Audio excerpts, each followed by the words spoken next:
안녕하십니까? 로고스 커뮤니티를 운영하는 백영락 목사입니다. 오늘은 모세의 아내 십보라에 대해 살펴보려고 합니다. 그녀의 영성과 리더십, 그리고 그녀의 가정 생활에 대해 생각해 보겠습니다. 그녀의 남편 모세는 이스라엘 민족의 위대한 지도자요, 하나님과 대면하여 십계명을 받은 선지자입니다. 그러나 성경은 놀라울 만큼 그의 아내 십보라에 대해 침묵합니다. 출애굽기에서 그녀의 이름이 단 3번 등장할 뿐이며 각 본문은 해석하기 어려운 모호함으로 가득 차 있습니다. 특히 출애굽기 4장의 할례 장면은 수많은 질문을 낳습니다. 구약학자 월터 브루그만은 텍스트가 설교하게 하라에서 이렇게 말했습니다. 일반적으로 성경의 전통에 충실한 설교란 특정 상황과 연관시켜 시적인 상상력을 발휘하고 텍스트에 근거하여 여호와와 관련시켜 이 세계를 다시 묘사하는 것을 일컫는다는 사실입니다. 저는 월터 브루그만의 제안에 따라 성경적 사실에 기반하되 그 행간에 숨겨진 두 사람의 관계를 상상하고 재구성해 보았습니다.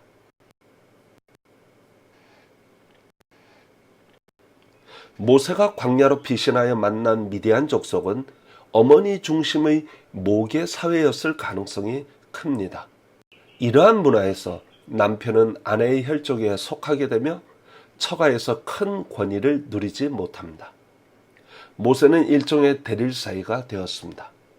그가 아들을 낳고 이름을 게르솜이라 지으며 내가 타국에서 나그네가 되었다고 탄식한 것은 단순히 애굽을 떠나온 처지를 넘어 처가에서 이방인으로 살아가는 자신의 소외감을 토로한 것일 수 있습니다. 여기서 모세와 십보라, 두 사람의 근본적인 갈등 관계를 유추해 볼 수 있습니다. 모세는 애굽의 왕자로 자랐고 후일 민족의 위대한 지도자가 되었습니다. 그러므로 모세의 내면에는 민족적 자긍심과 리더십에 대한 갈망이 있었습니다. 반면 십보라는 척박한 광야에서 양을 치며 살아가는 강인한 여성입니다. 그녀는 모계 사회의 전통을 따라 가정의 주도권을 가졌던 것으로 추정됩니다. 두 세계의 충돌은 필연적으로 할례 문제에서 일어났습니다. 할례는 이스라엘 민족에게 단순한 의식이 아니라 노예 생활 속에서도 자신들이 아브라함의 자손이라는 정체성을 지키게 해준 신앙의 핵심이었습니다. 그러나 십보라의 문화적 관습에서 할례는 낯설고 불필요했습니다. 모세는 아들에게 할례를 하고 싶었지만 가정의 주도권을 가진 십보라의 반대에 부딪혔을 것입니다. 월터 카이저 같은 학자들은 모세가 십보라를 존중하여 할례를 미루었을 것으로 추측합니다. 두 사람의 결혼 생활은 서로 다른 가치관의 대립으로 인해 결코 평탄하지 않았을 것입니다. 이러한 배경에서 우리는 출애굽기 4장의 극적인 장면을 마주하게 됩니다. 민족을 구원할 소명을 받고 애굽으로 향하던 모세를 하나님께서 죽이려 하셨습니다. 이는 단순한 징벌이 아니라 이스라엘의 지도자가 될 모세의 가정이 먼저 하나님 앞에서 온전히 서야 한다는 준엄한 요구였습니다. 바로 그 위기의 순간에 십보라가 나섰습니다. 그녀는 위기의 본질이 할례의 부재임을 영적으로 간파했습니다. 그녀는 주저없이 돌칼을 가져다 게르솜에게 할례를 행했습니다. 이 대목에서 성경은 게르솜을 그녀의 아들이라고 하였습니다. 그리고 아버지가 아닌 어머니가 할례를 집도한 것은 여전히 가정의 주도권이 그녀에게 있음을 보여주는 강력한 증거입니다. 그리고 십보라는 당신은 참으로 내게 피남편이로다 라고 외칩니다. 이 외침은 남편에게 복종하고 이제 주도권을 넘기겠다는 선언입니다. 나아가 피의 언약을 통해 자신의 가정이 남편의 하나님, 여호와 언약 공동체 안으로 편입되었음을 선포하는 신앙적 결단입니다.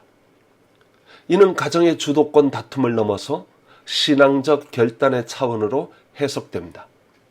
동시에 죽음의 위협 앞에서 피를 흘려 남편과 아들을 구해낸 구원의 행위이기도 합니다.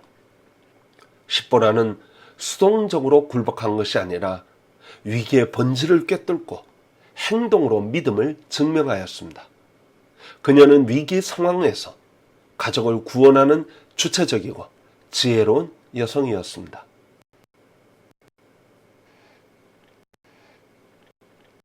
자칫 십보라를 단지 기가 센 여인으로 볼 수 있겠지만 할례를 행하며 기꺼이 모세를 인정하는 모습에서 그녀의 강인함과 영성을 찾아볼 수 있습니다. 십보라는 척박한 광야에서 양을 쳤던 여성입니다. 그녀의 리더십은 애굽 궁정의 질서와는 다른 광야의 질서에 뿌리내리고 있습니다. 할례를 거부했던 것 역시 광야의 생존 환경 속에서 비위생적이거나 위험한 의식으로 판단했기 때문일 수 있습니다. 그러나 위기의 순간에 하나님께서 무엇을 원하시는지 정확히 파악하였습니다. 돌칼을 들어 아들에게 할례를 행하는 그녀의 모습은 어쩌면 수많은 이스라엘 백성보다 더 뛰어난 신앙적 결단력을 보여줍니다. 모세가 하나님 앞에서 머뭇거릴 때에도 십보라는 행동으로 믿음을 증명했습니다. 이는 그녀가 모세와는 다른 방식으로 하나님을 경험하고 순종했음을 보여줍니다. 그녀는 결코 모세에게 종속된 그림자가 아니었습니다. 그럼에도 불구하고 이 극적인 사건이 두 사람의 관계를 완전히 회복시키지는 못한 듯합니다. 언제인지는 알 수 없지만 모세는 십보라와 그의 아들들을 고향으로 돌려보냈습니다. 일부 성경학자들은 모세와 십보라가 이때 이혼한 것으로 해석하지만 제가 보기엔 그건 지나친 해석 같아 보입니다. 일부 학자는 모세가 자기 가족을 보호하기 위하여 돌려보냈다고 하는데 이 또한 문제가 있습니다. 게르솜이나 엘리에셀이 어린이가 아니라 성인이었기 때문입니다. 모세가 자기 가족만 보호하기 위하여 따로 조치를 취했다면 그건 민족의 지도자로서 바르지 않은 행동입니다. 오히려 모세와 십보라 두 사람의 갈등이 광야에서 이스라엘 백성을 이끄는데 방해가 되지 않았을까 생각하는 게 더 나을 듯 싶습니다. 훗날 장인 이드로가 십보라와 손자들을 데려와 서로 제외하지만 그 이후 성경은 십보라에 대해 침묵합니다. 다만 둘 사이를 짐작할 수 있는 이야기가 민수기 12장 1절에 나옵니다. 모세가 구스 여자를 아내로 받아들였습니다. 그때 십보라가 살아있었는지 혹은 죽은 후인지 알 수 없지만 80살이 넘은 모세가 구스 여자를 아내로 얻었다는 점은 시사하는 바가 큽니다. 모세가 민족의 지도자로 이스라엘 백성을 이끄는 위대한 일을 했지만 가정적으로는 크게 행복한 것 같지 않습니다. 그가 비록 나이가 많지만 구스 여자를 아내로 받아들였다는 점은 모세의 인간적 고뇌를 엿보게 합니다.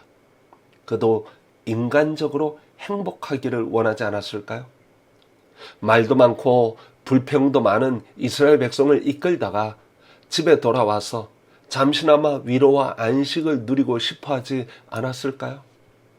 물론 누나 미리암은 그러한 모세를 이해하지 못하여 비방하다가 하나님의 징계를 받았습니다. 하나님은 모세의 인간적 고뇌와 아픔을 충분히 이해하지 않았을까 생각합니다. 모세는 수많은 어려움과 반대를 경험했지만 최선을 다해 맡겨진 사명을 감당하였습니다. 그렇다고 십보라가 잘못했느냐? 그렇지도 않습니다.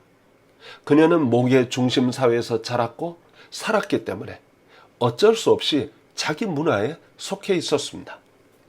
그녀의 강인한 리더십과 영적 결단력은 시대를 잘못 만났을 뿐 현대에 태어났다면 위대한 여성 지도자로 이름을 남겼을지 모릅니다.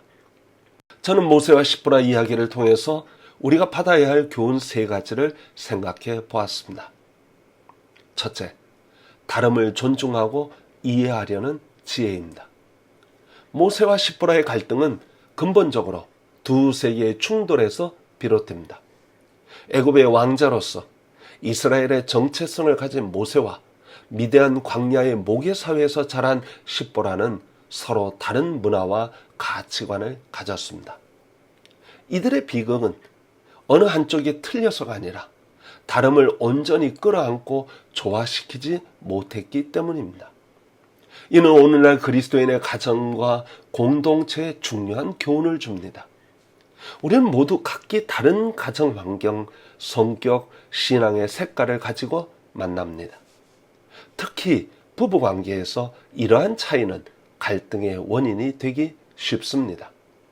모세와 십보라 이야기는 우리에게 나의 기준으로 상대방을 판단하거나 변화시키려기보다 상대방의 세계를 있는 그대로 존중하고 이해하려는 노력이 얼마나 중요한지를 가르쳐 줍니다. 진정한 연합은 회귀를 통해서가 아니라 서로의 다름을 인정하는 토대 위에서 공동의 목표이신 하나님을 바라볼 때 이루어질 수 있습니다. 둘째, 틀을 넘어선 신앙의 본질을 꿰뚫어 보는 안목입니다. 위기의 순간 모세를 구한 것은 그의 신학적 지식이나 리더십이 아니라 십보라의 영적 직관과 결단이었습니다. 십보라는 할례의 신학적 의미를 깊이 알지 못했을 수 있지만 하나님의 진노의 본질을 정확히 꿰뚫고 즉시 행동으로 믿음을 증명했습니다. 이는 신앙이 정형화된 틀이나 지식에만 갇혀있지 않음을 보여줍니다. 현대교회 안에서 우리는 때로 직분, 성경 지식, 정해진 예배 의식 등으로 신앙의 깊이를 판단하려는 유혹에 빠집니다. 그러나 십보라는 우리에게 일상의 삶 속에서 하나님의 뜻을 감지하고 말보다 행동으로 순종하는 것이 신앙의 더 깊은 본질일 수 있음을 깨닫게 합니다.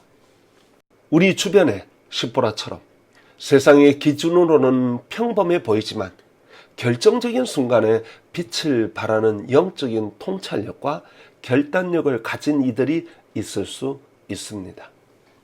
그들의 목소리에 귀 기울이고 그들의 행동을 통해 말씀하시는 하나님을 발견하는 열린 마음이 필요합니다.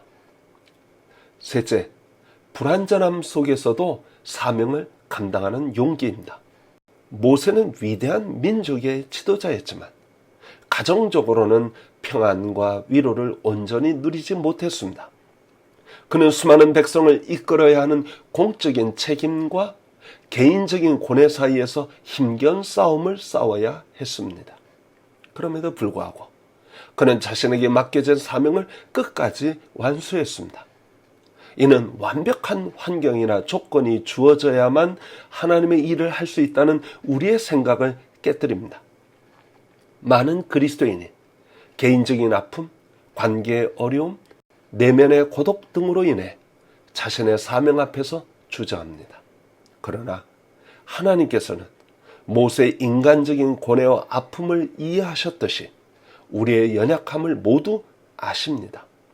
모세의 삶은 우리에게 삶의 불완전함과 개인적인 슬픔 속에서도 우리를 부르신 그 자리에서 묵묵히 최선을 다하는 것이 얼마나 거룩한 일인지 보여줍니다. 완벽해서 쓰임받는 것이 아니라 부족함에도 불구하고 순종할 때 하나님의 위대한 역사가 이루어집니다. 결론적으로 두 사람의 이야기는 누가 옳고 그른가의 문제가 아닙니다. 그것은 서로 다른 두 세계를 대표하는 강한 두 인물이 만나 겪어야 했던 비극입니다. 성격 차이를 넘어선 가치관의 충돌 속에서도 각자의 자리에서 하나님의 뜻을 감당해내려 애썼던 모세와 십보라의 고뇌와 헌신이 오늘 우리에게 더 깊은 울림을 줍니다. 어쩌면 두 사람은 하늘에서야 비로소 서로를 온전히 이해하고 사랑하고 평안을 얻었을 것입니다. 감사합니다. 로고스 커뮤니티를 구독해 주시고 후원해 주시면 감사하겠습니다.